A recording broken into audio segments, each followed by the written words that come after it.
사랑하는 성도 여러분, 어, 두 주간 잘 지내셨습니까? 저는 두 주 동안 저희 교회에 오셔서 설교해 주셨던, 그리고 개척을 위해서 기도하셨던 조철민 목사님 사랑의 샘물교회에 가서 예배를 드렸습니다. 개척하면 다 그렇듯이 처음에 설립 예배를 드리면, 창립 예배를 드리면 수많은 영혼이 이 자리에 가득 차고 넘칩니다. 둘째 주가 되면 늘 개척교회 목사는 이런 생각이 들어요. 누가 올까? 그리고 저 뒤쪽의 문을 늘 바라봅니다. 제가 제 아내와 함께 문을 열고 들어가니까 깜짝 놀랐겠죠. 그죠? 안 왔던 사람이 왔으니까. 그리고 반가웠겠죠. 왜? 새로운 사람이 등록은 안 하지만 왔으니까. 8명이 예배를 드렸습니다. 그리고 저하고 아내 빼면 6명이 남아서 예배를 드렸습니다. 목사님 기타 치고 기도하고, 기타 치고 기도하고, 그 모습을 보니까 제가 처음에 개척했을 때의 그 모습이더라고요. 마음이 짠했습니다.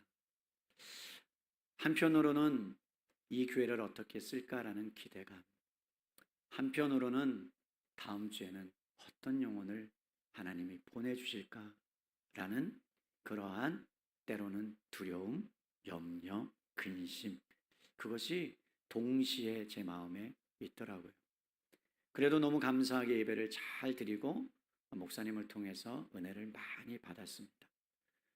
그리고 또 다른 교회에 갔습니다. 연락하지 않고 갔어요. 가서 국수 한 그릇 얻어먹고 너무나 좋으셨는지 저녁 거의 9시까지 되도록 교제하며 나누다가 돌아왔습니다. 저만 쉬어서 죄송해요. 여러분도 좀 쉼과 회복을 많이 가지셨으면 좋겠는데, 어쨌든 이렇게 설교할 수 있도록 또 하나님께서 은혜를 주셔서 감사드립니다. 오늘 우리는 한 남자의 죽음 앞에 서 있습니다. 여러분이 잘 아는 사람이죠. 스데반 집사님. 성경은 그를 향하여 지혜와 성령이 충만하다고 말합니다. 그리고 사람들의 칭찬을 한 몸에 받았던, 어쩌면 초대교회에서 가장 빛나는 인물이었다라고도 볼 수 있죠.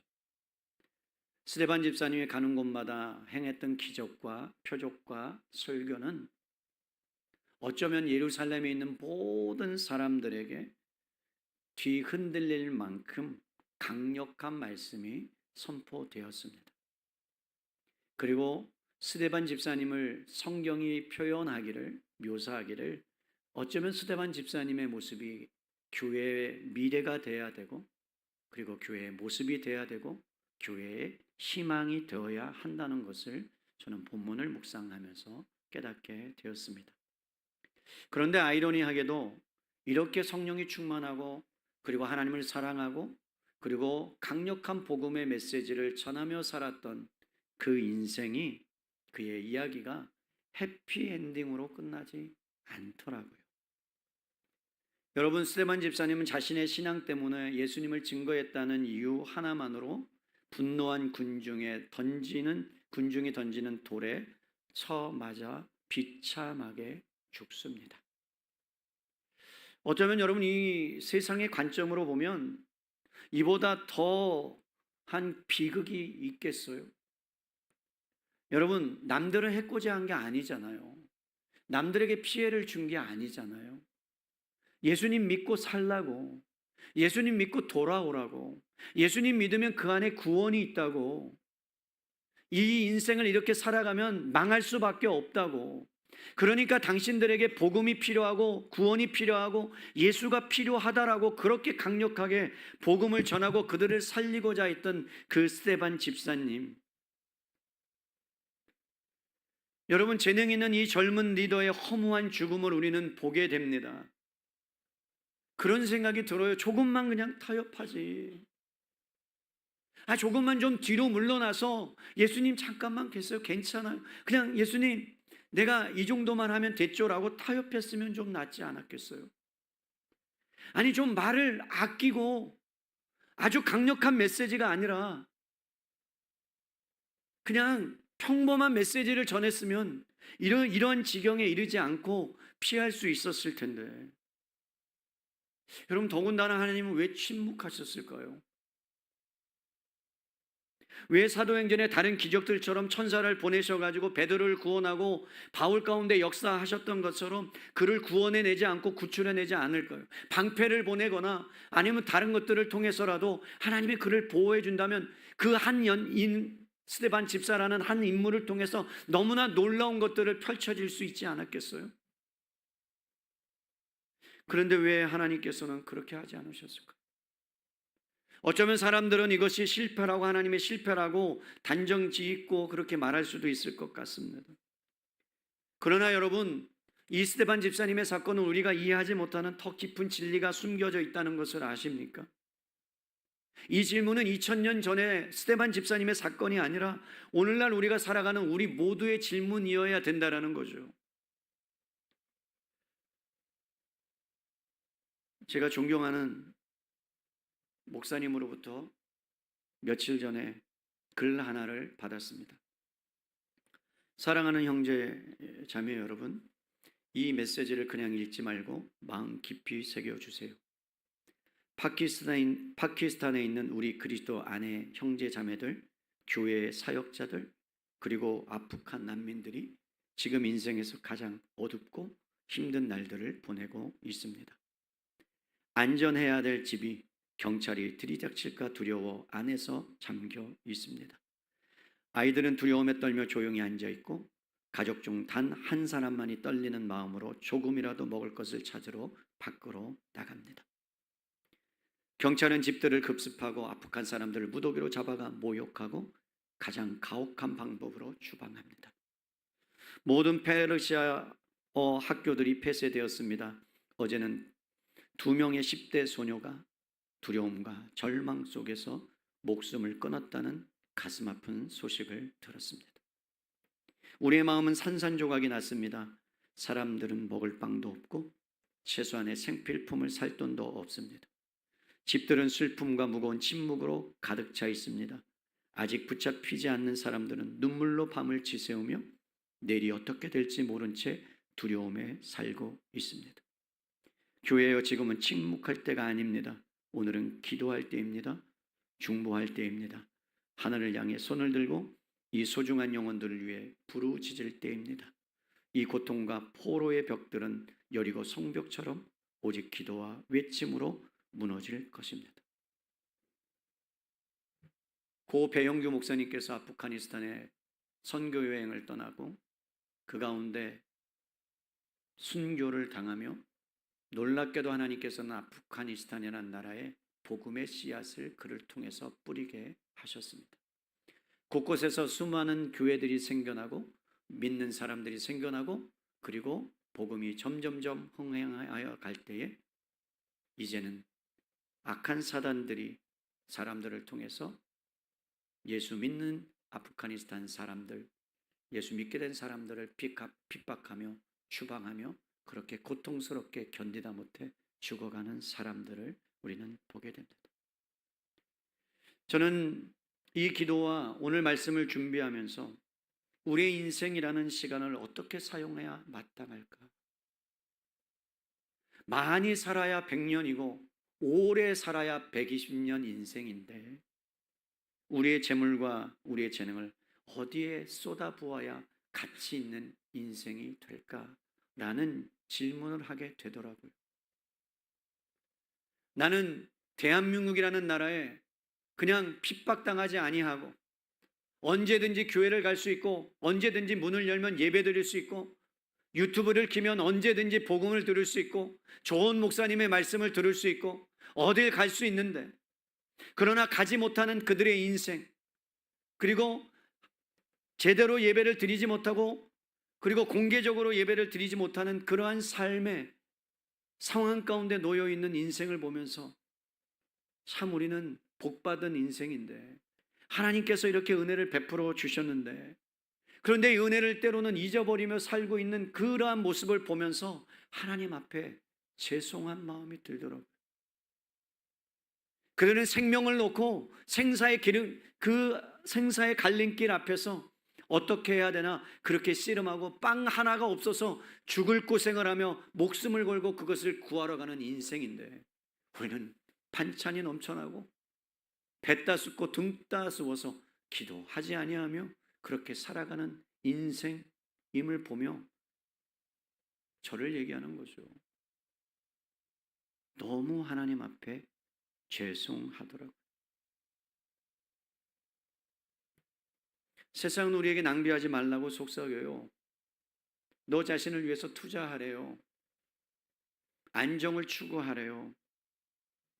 그리고 세상에 그냥 타협하며 살라고 얘기해요. 그런데 여러분, 성경은 그렇게 말씀하지 않습니다. 오늘 스데반의 죽음은 우리 세상이 말하는 완전히 다른 차원의 가치, 하늘의 경제적인 것들, 경제학을 우리에게 가르치고 있는 거예요. 거룩한 낭비를 하며 살아가라는 거예요.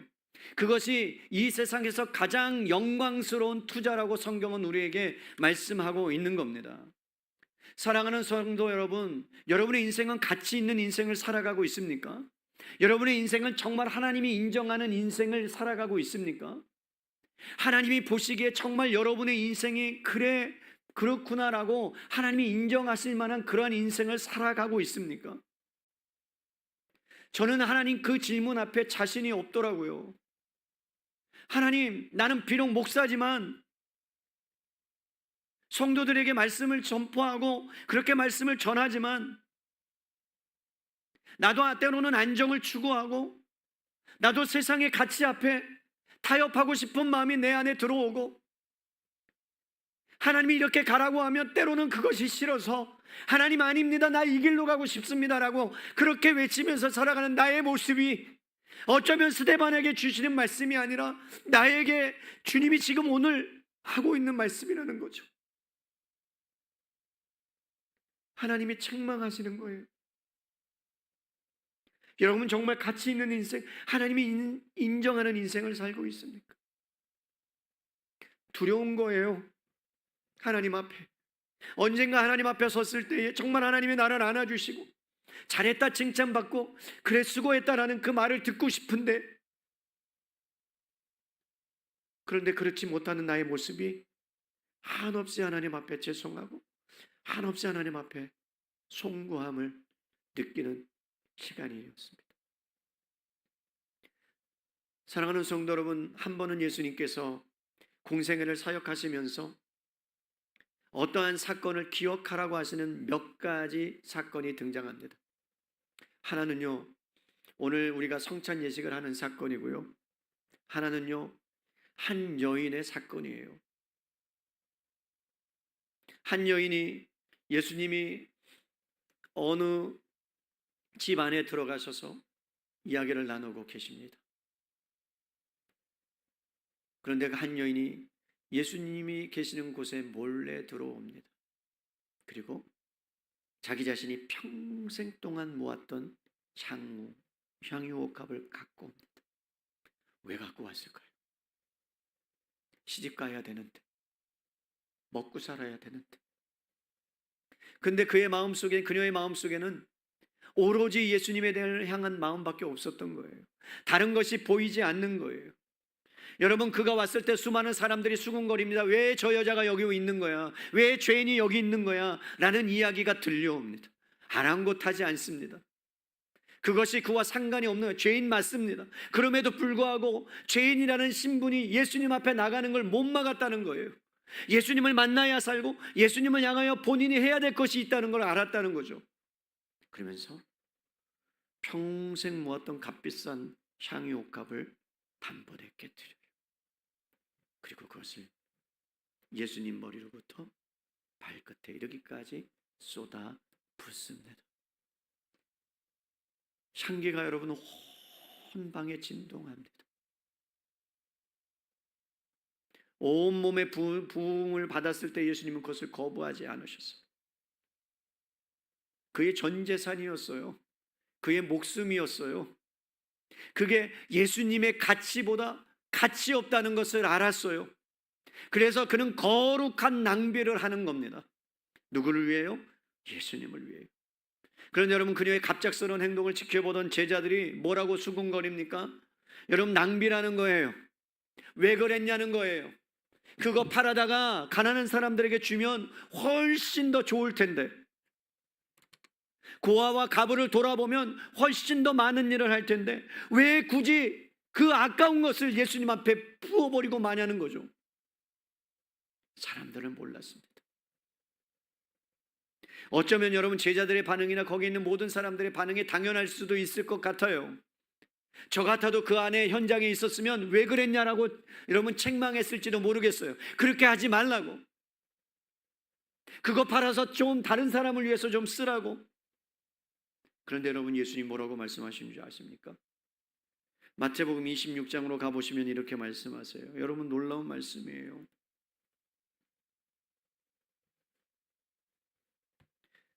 마태복음 26장 10절의 말씀입니다.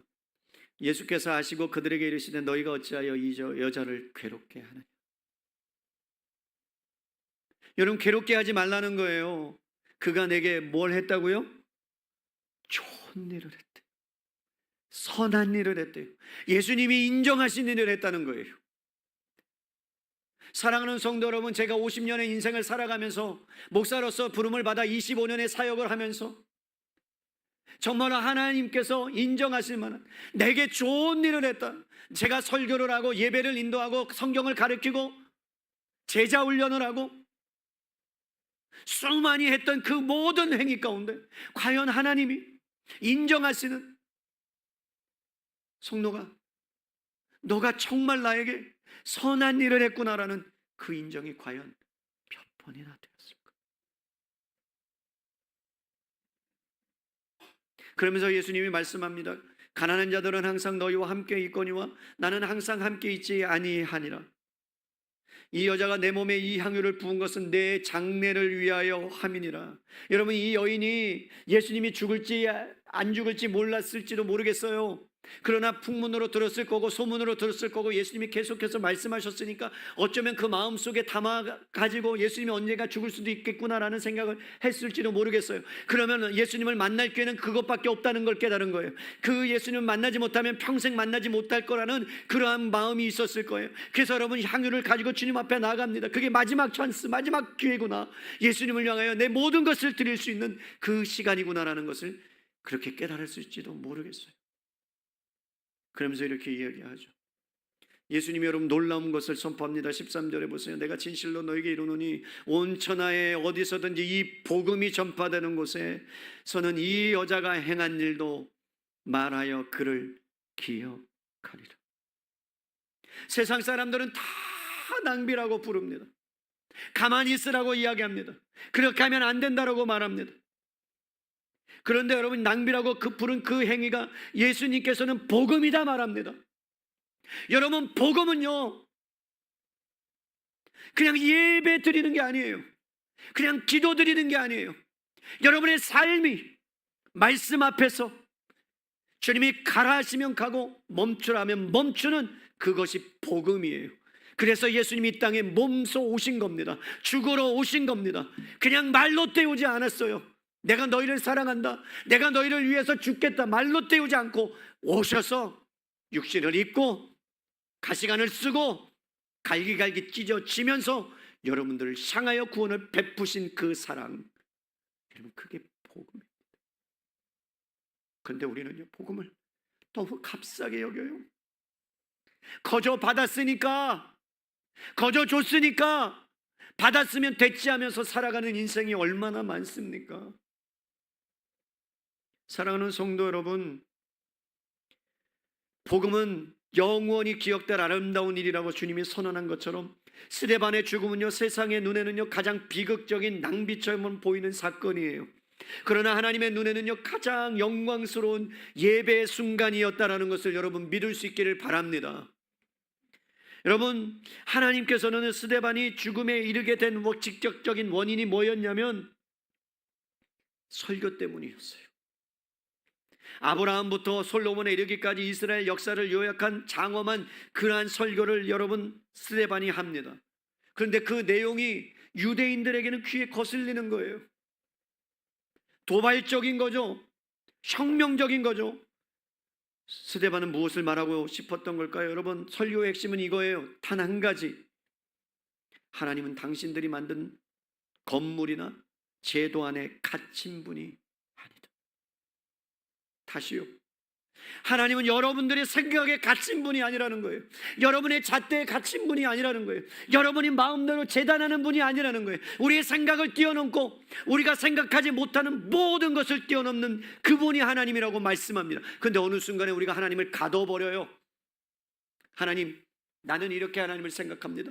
이 정도까지면 된다라고 생각합니다. 그러니까 나는 이렇게 살아가도 된다라고 우리는 내가 하나님이 되어서 내 마음대로 하나님을 재단하는 그러한 일들을 행한다라는 거죠. 유대인들이 그랬습니다. 이스라엘 백성은 늘 움직이시는 하나님을 고정적인 장소에 묶어두려고 했어요. 광야의 성막도 예루살렘의 화려한 성전도 그 본질은 하나님의 임재를 경험하느냐 경험하지 못하느냐에 달려있는데 어느 순간에 그 자체가 우상이 되어 버렸다는 사실이에요. 때로는 저도 목사라는 직분, 아니 목사라는 역할이 때로는 나를 규정해 버려서 거룩하지도 않은 채 거룩하지도 않는 모습들이 거룩하지 않은 모습들처럼 보이고자 하는 그 외식된 모습들이 얼마나 많겠어요. 예수님을 믿는 사람들조차 율법을 가졌다는 것으로 할례를 받았다는 것으로 교회에 나간다는 사실 때문에 내가 구원받았다라는 자기 만족의 그 구원의 근거를 가지고 살아가는 사람이 이 땅 가운데 얼마나 많습니까? 그래서 스데반이 외칩니다. 뭐라고 외쳐요? 목이 곧고 마음과 귀에 할례를 받지 못한 사람들, 너희도 너희 조상과 같이 항상 성령을 거스르는 도다. 얼마나 충격적인 여러분 선언입니까? 육체의 할례를 최고의 자랑으로 여겼던 사람들에게 마음의 할례를 받지 못했다는 거예요. 성전 예배를 목숨처럼 여겼던 사람들에게 성령을 거스른다라고 책망합니다. 그들의 모든 종교행위가 하나님을 기쁘시게 하기는커녕 오히려 하나님을 대적하는 일이 되었다라고 말하는 거예요. 사랑하는 성도 여러분, 이 외침이요 2000년 전에 유대인들을 향한 해당되는 말이 아니에요. 어쩌면 저와 여러분을 향한 하나님의 메시지일 수도 있어요. 왜 한국교회가 무너지고 왜 기독교가 무너지고 왜 그리스도인다운 삶이 왜 펼쳐지지 못하는 줄 아십니까? 외식지 우리 안에 가득 차고 있기 때문에 그래요. 교회 다니는 것, 예배 드린 것, 그것이 나의 자기 만족으로 그렇게 변질되어 갔기 때문에 그렇습니다. 팀 켈러 목사님이 우리의 마음속에 있는 교묘한 우상들을 깊이 통찰하면서 우상 공장과 같다라고 말합니다. 하나님 아닌 단인 안정감과 정체성과 행복을 찾으러 다닌다라고 말합니다. 여러분, 여기에 부인할 사람이 있습니까? 돈 좋아하시죠? 물질 좋아하시죠? 부동산 좋아하시죠? 성공 좋아하시죠? 안 좋아하십니까? 저한테 물어보세요. 성공 좋아하시죠? 네. 부흥 좋아하시죠? 네. 500명 되면 좋겠죠? 네. 1000명 되면 좋겠죠? 네. 10,000명 되면 좋겠죠? 네. 근데요, 그게 하나님이 원하시는 게 아니라면, 하나님이 기뻐하시는 것이 아닌데 내가 그것을 향하여 달려가고 있는 그 모습을 보면서 하나님, 내가 바리새인같이 내가 그 성공을 향하여 쫓아오며 10년이라는 것을 향하여 개척하며 갔는데 어느 순간에 내 안에 개척의 마음이 사라지고 한 영혼에 대한 마음이 사라지고 어쩌면 내 마음이 타락해가면서 세상의 방법으로 어떻게 하면 부흥시킬까라는 그 마음이 내 안에 있는 모습을 보면서 하나님 앞에 회개하지 않을 수가 없는 거죠. 사랑하는 성도 여러분, 이 시대에 왜 기독교가 어려움을 당하고 왜 하나님의 영광이 땅에 떨어져야 합니까? 목회자 때문이죠. 저 때문이죠. 지도자들 때문이죠. 제대로 명예를 추구하지 않는, 명예를 추구하기 때문에, 권력을 추구하기 때문에 세상과 야합해서 우상 숭배하는 자들을 향하여 복을 빌고 제대로 된 말을 전하지 못하며 정말로 거짓이 난무하는 세상 가운데 진리를 말하지 못하는 그 목회자들이 있기 때문에, 아니 나 같은 사람이 있기 때문에, 어쩌면 한국교회가 소망이 없다 그러는 이유는 그것 때문이 아닙니까? 스데반이 저희를 향하여 메시지를 주는 거예요. 이 시대를 향하여 목이 고든 백성들아, 너의 인생의 가치가 어디 있는 줄 아느냐? 정말로 너의 인생의 가치를 어디에 두어야 그렇게 살아가야 되는 줄 아느냐? 사랑하는 성도 여러분, 주님은 우리를 향하여 성전이라고 말합니다. 교회 다니는 것이 중요한 게 아니라 새벽 기도를 드리고 11조를 내고 종교적인 행위가 우리의 인생을 여러분 하늘로 인도하는 게 아니라 여러분 안에 십자가의 복음이 있냔 말이에요. 만남의 역사가 있냔 말이에요. 나를 위해서 십자가에 죽으신 그 감격이 여러분 안에 있냔 말이에요. 그것이 없다면 여러분 오늘 이 시간에 정말로 십자가의 은혜와 감격을 다시 한번 회복할 수 있기를 주님의 이름으로 축복합니다. 어느 순간부터 교회에 이상한 흐름이 나타납니다. 예수 믿으면 복 받고요, 예수 믿으면 여러분 좋은 대학 가고요, 예수 믿으면 사업도 잘 된답니다. 예수 믿으면 여러분 정말로 그런 일이 일어납니까? 그렇지 않더라고요. 그렇지 않아요. 물론 잘 되는 것도 있죠. 그러나 그렇지 않습니다. 대한민국에서 여러분 가장 힘든 시어머니가 어디에 있는 줄 아십니까? 누구인 줄 아십니까?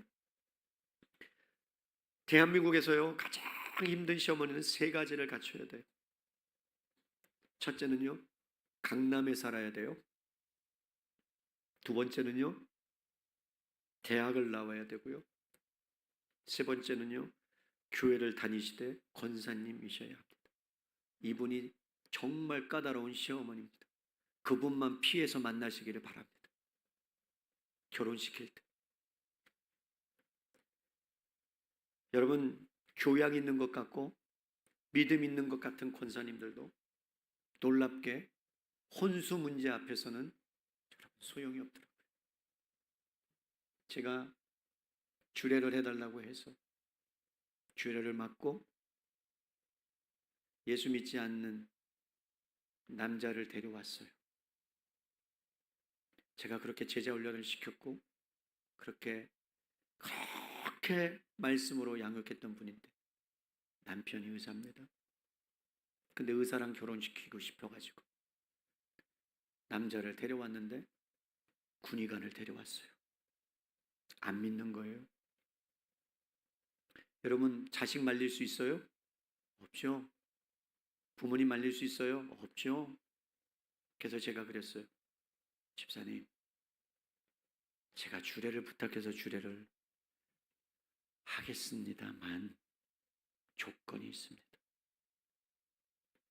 그 전에 저하고 2번은 만나야 되고, 그리고 다른 교회 소개시켜 줄 테니까 거기에 나가서 새 가족을 마치고 그리고 그 교회에 출석한다라는 조건으로 제가 주례를 받겠습니다.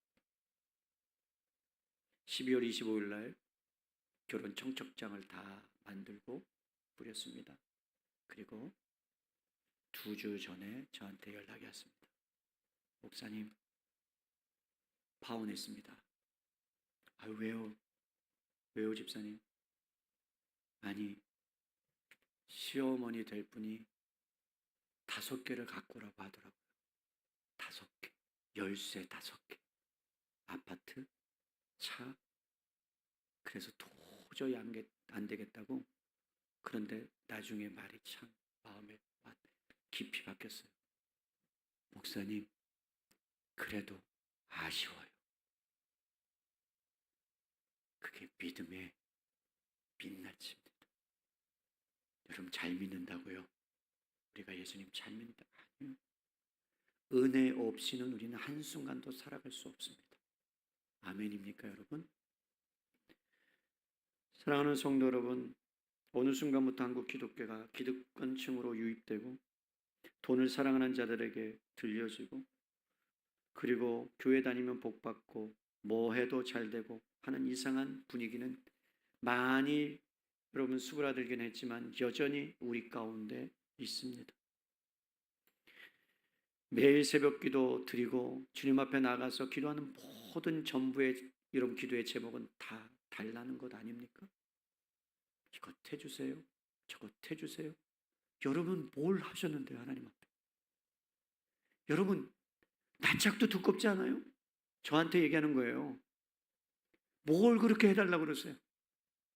주님이 해주신 게 얼마나 많은데, 내 생명을 살렸는데, 내가 죽어 마땅한데 내 생명을 살렸는데 뭘 그렇게 해달라고 그래요 자꾸?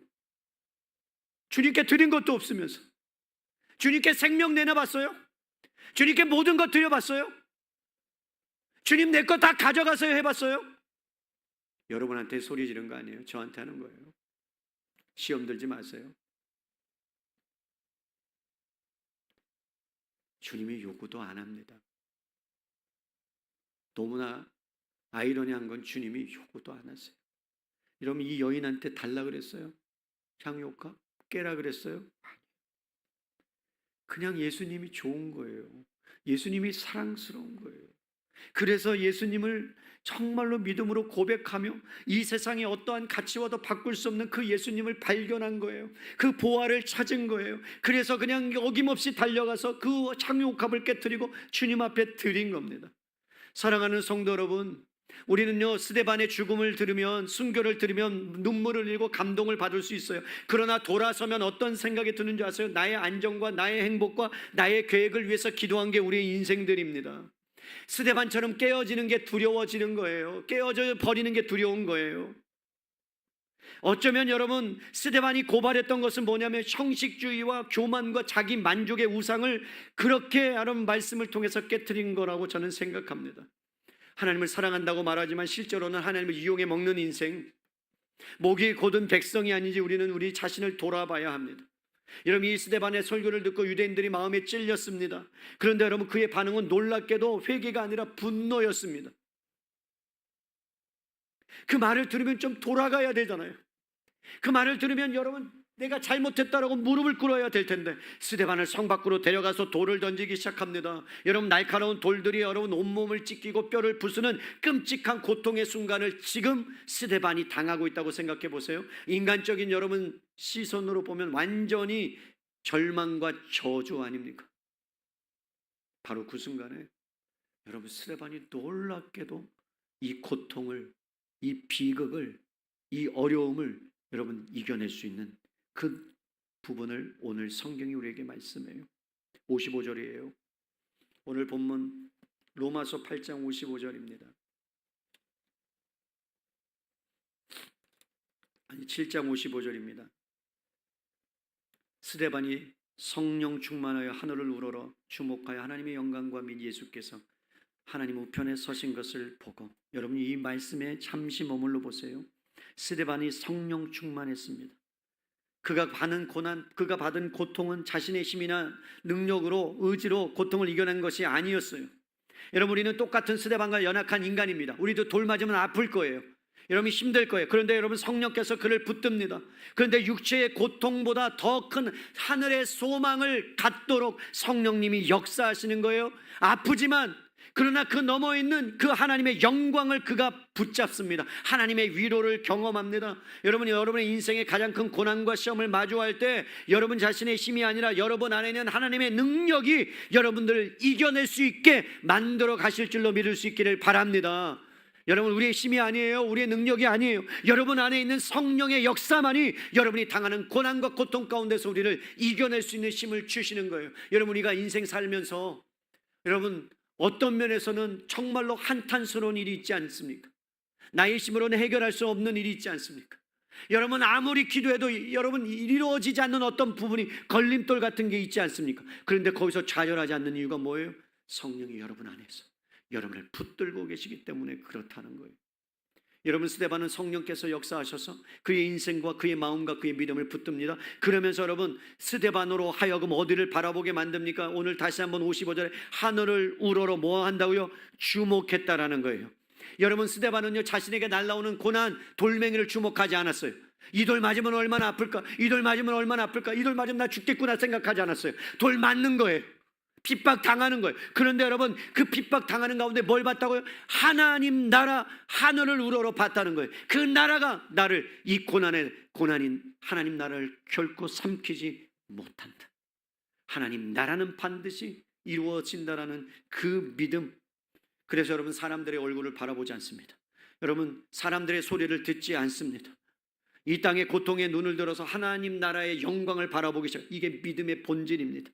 여러분, 보이지 않는 현실, 보이는 현실의 절망 안에서 보이지 않는 하나님을 붙잡는 것이 믿음입니다. 여러분 막막해요? 여러분은 어떻게 할지 모르겠어요? 그럼 보이지 아니하는 그 하나님의 역사를 붙들고 바랍니다. 여러분 안에 있습니다. 여러분과 함께 계십니다. 늘 동행하십니다. 그분을 붙드는 거예요. 그리고 이 스데반은 마지막으로 하나님의 영광과 예수님께서 하나님 우편에 서신 것을 보았다라고 성경은 말씀합니다. 죽음의 고통 가운데서 뭘 봤다고요? 하나님의 영광. 여러분 잘 생각해 보세요. 예수님이 제자들을 데리고 베드로와 야고보와 요한을 데리고 변화산에 올라갔어요. 변화산에 올라갔더니 뭐가 일어납니까? 예수님이 변형하십니다. 거기에 누가 나타나요? 엘리야와 모세가 나타납니다. 예수님의 죽음을 의미하죠. 부활을 의미하죠. 죽었다 살아날 것을 여러분 예표하는 겁니다. 그런데 너무나 황홀하다 그랬죠. 너무나 황홀하다. 어떻게 황홀한 거예요? 예수님의 영광을 받기 때문에. 그렇다면 여러분, 모세가 십계명을 받으러 시내산에 올라가서 40일 동안 머물다가 내려왔는데 그 영광이 너무나 커서 수많은 사람들이 그를 보지 못할 정도의 영광이 지금 스데반에게 임했다면, 스데반이 그 영광을 받다면 그 고난과 고통은 그 영광에 비해서 아무것도 아니라는 거예요. 스데반은 그 하나님의 영광을 경험했어요. 그 가운데 예수님이 계시는 거예요. 두려움이 있었을 겁니다. 여러분, 아팠을 거예요. 고통이 있었을 거예요. 그런데 그 고통 너머에 형언할 수 없는 기쁨과 여러분 황홀함이 그를 뒤엎는 겁니다. 저는 여러분의 인생이 정말로 스데반처럼 비록 돌에 맞아 죽는 인생은 아니지만 여러분이 그에 못지않는 풍파와 고난 가운데 있을 때에 하늘을 우러러보고 하나님의 영광, 하나님이 여러분 곁에 서 계신 것을 믿음의 눈을 열어 바라보고 붙잡을 수 있기를 주님의 이름으로 축복합니다. 여러분, 그 영광스러운 광경을 본 스데반이 땅에 돌멩이가 무슨 의미가 있었겠어요? 사람들의 그를 향한 조롱 섞인 여러분 소리가 무슨 소용이 있겠어요? 이 세상에 어떤 것을 비교할 수 없는 하나님의 영광 자체를 지금 맛보고 있는 거예요. 그는 죽음의 고통을 통해 인생의 최고의 기쁨을 누리고 있던 겁니다. 이게 복음의 역설입니다. 여러분, 세상은 고통을 피하라고 말합니다. 그래야 행복하다고 말합니다. 아니요, 복음이야말로 우리에게 말합니다. 그리스도를 위한 고난이야말로 우리가 장차 비교할 영광과 여러분 어떻게 해요? 비교할 수 없다라고 성경은 말씀합니다. 그러므로 여러분, 고난은 우리가 하나님의 영광을 위하여 들어가는 여러분 통로가 되는 줄로 믿을 수 있기를 바랍니다. 여러분, 스데반은 죽음으로써 모든 것을 잃은 것처럼 보입니다. 아니요, 그러나 그는 죽음을 통해서 그리스도라는 값진 보화를 얻은 거예요. 여러분, 다 잃어버려도 여러분의 물질, 때로는 여러분 건강, 여러분의 때로는 자녀, 여러분의 부모 다 잃어버려도 여러분 안에 있는 보화는 잃어버리지 않기를 바랍니다. 예수 그리스도는 잃어버리지 않기를 바랍니다. 그것만은 잃어버리면 안 됩니다. 다른 건 다 없어져도 그거를 붙들는 저와 여러분 될 수 있기를 주님의 이름으로 축복합니다. 자신을 돌로 치는 스데반은 자신을 돌로 치는 그들을 향하여 여러분 59절에서 60절을 보십시다. 이렇게 기도합니다. 그들이 돌로 스데반을 치니 스데반이 부르짖어 이르되 주 예수여 내 영혼을 받으시옵소서.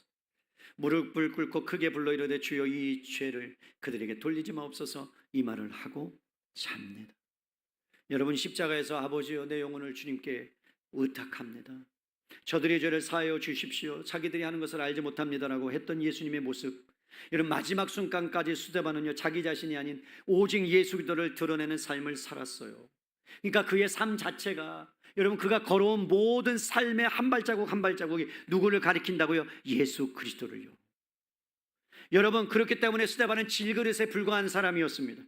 질그릇은 깨져야 되는 거예요. 그래야 보배가 드러나는 거예요. 고린도후서 4장 7절에서 10절 제가 읽어드릴게요. 우리가 이 보배를 질그릇에 가졌으니 이는 심히 큰 능력은 하나님께 있고 우리에게 있지 아니함을 알게 하려 함이라. 여러분, 우리가 왜 이 질그릇이 되어서 고통당하는 줄 아십니까?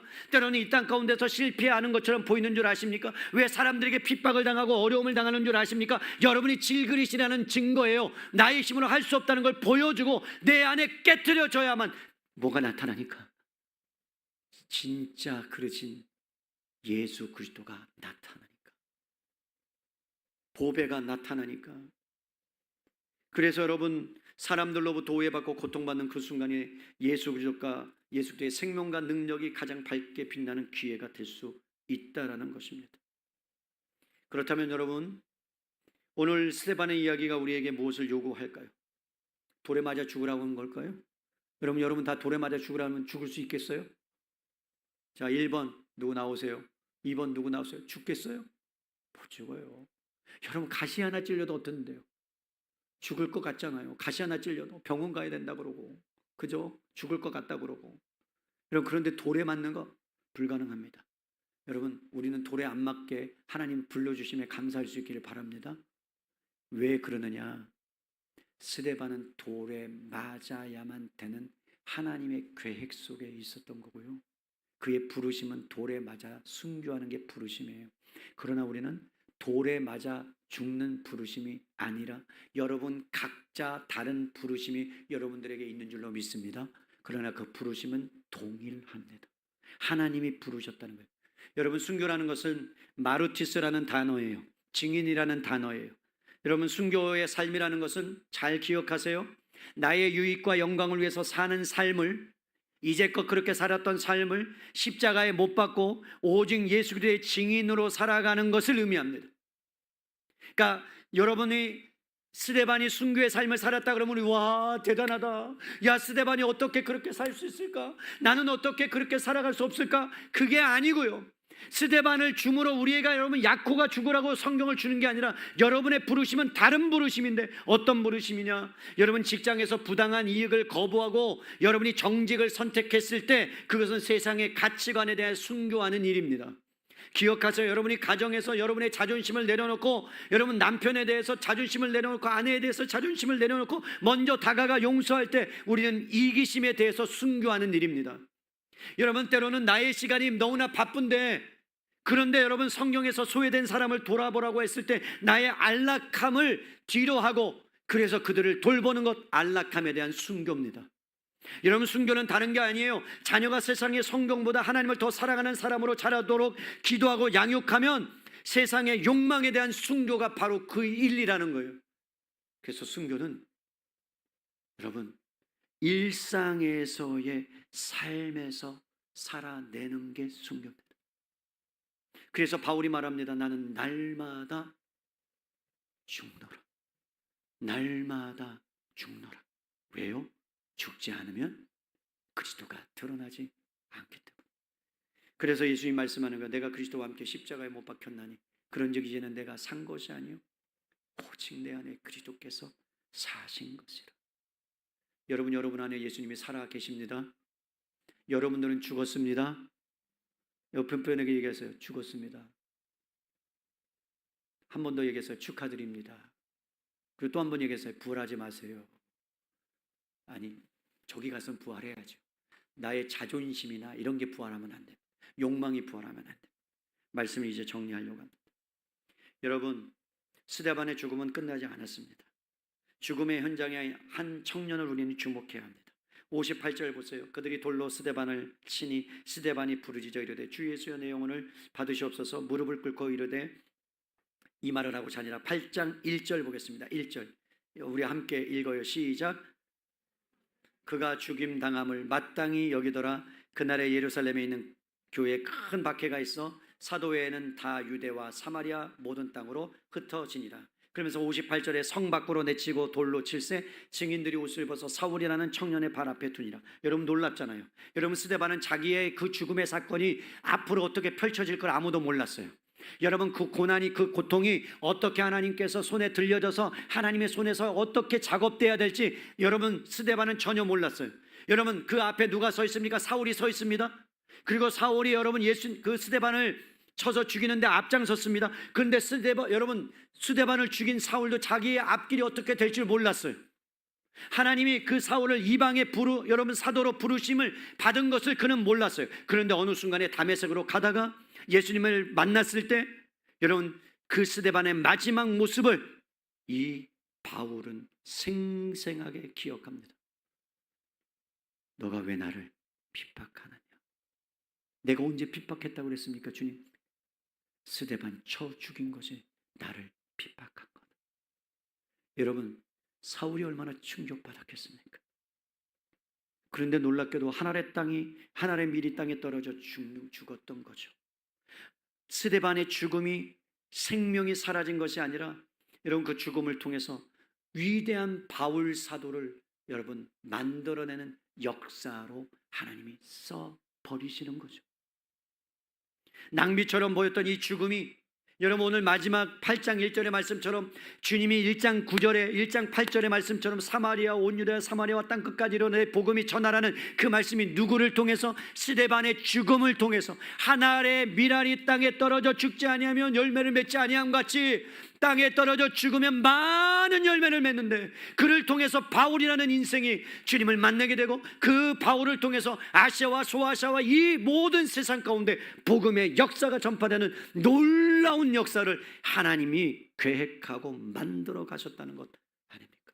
그렇다면 여러분의 인생이 하나님이 어떻게 여러분의 인생을 조각해서 만들어서 어떻게 사용하실지 우리는 몰라요. 그렇기 때문에 우리가 여러분 스데반처럼 매일매일의 순교적인 삶을 살아야 되는 겁니다. 사랑하는 성도 여러분, 스데반의 죽음은 비극적인 실패가 아닙니다. 영광스러운 승리입니다. 자신의 생명을 버림으로 영원한 생명을 얻는 것, 이게 진리예요. 여러분 죽음을 주님께 나의 목숨을 바치고 주님께 모든 것을 드리고 하나님 앞에 나아가면 하나님이 여러분의 인생을 책임지고 붙들고 살려내실 줄로 믿을 수 있기를 바랍니다. 그래서 죽어야 되는 거예요. 우리에게 필요한 것은 더 많은 성공이 아닙니다. 안정이 아닙니다. 스데반의 믿음이 필요합니다. 이 세상의 어떤 걸로 또 채울 수 없는 오직 그리스도 한 분만으로 만족하는 인생. 마지막으로 한 절만 읽고 우리 마치죠. 빌립보서 1장 20절이 여러분의 인생에 이러한 삶이 되면 좋겠어요. 빌립보서 1장 20절입니다.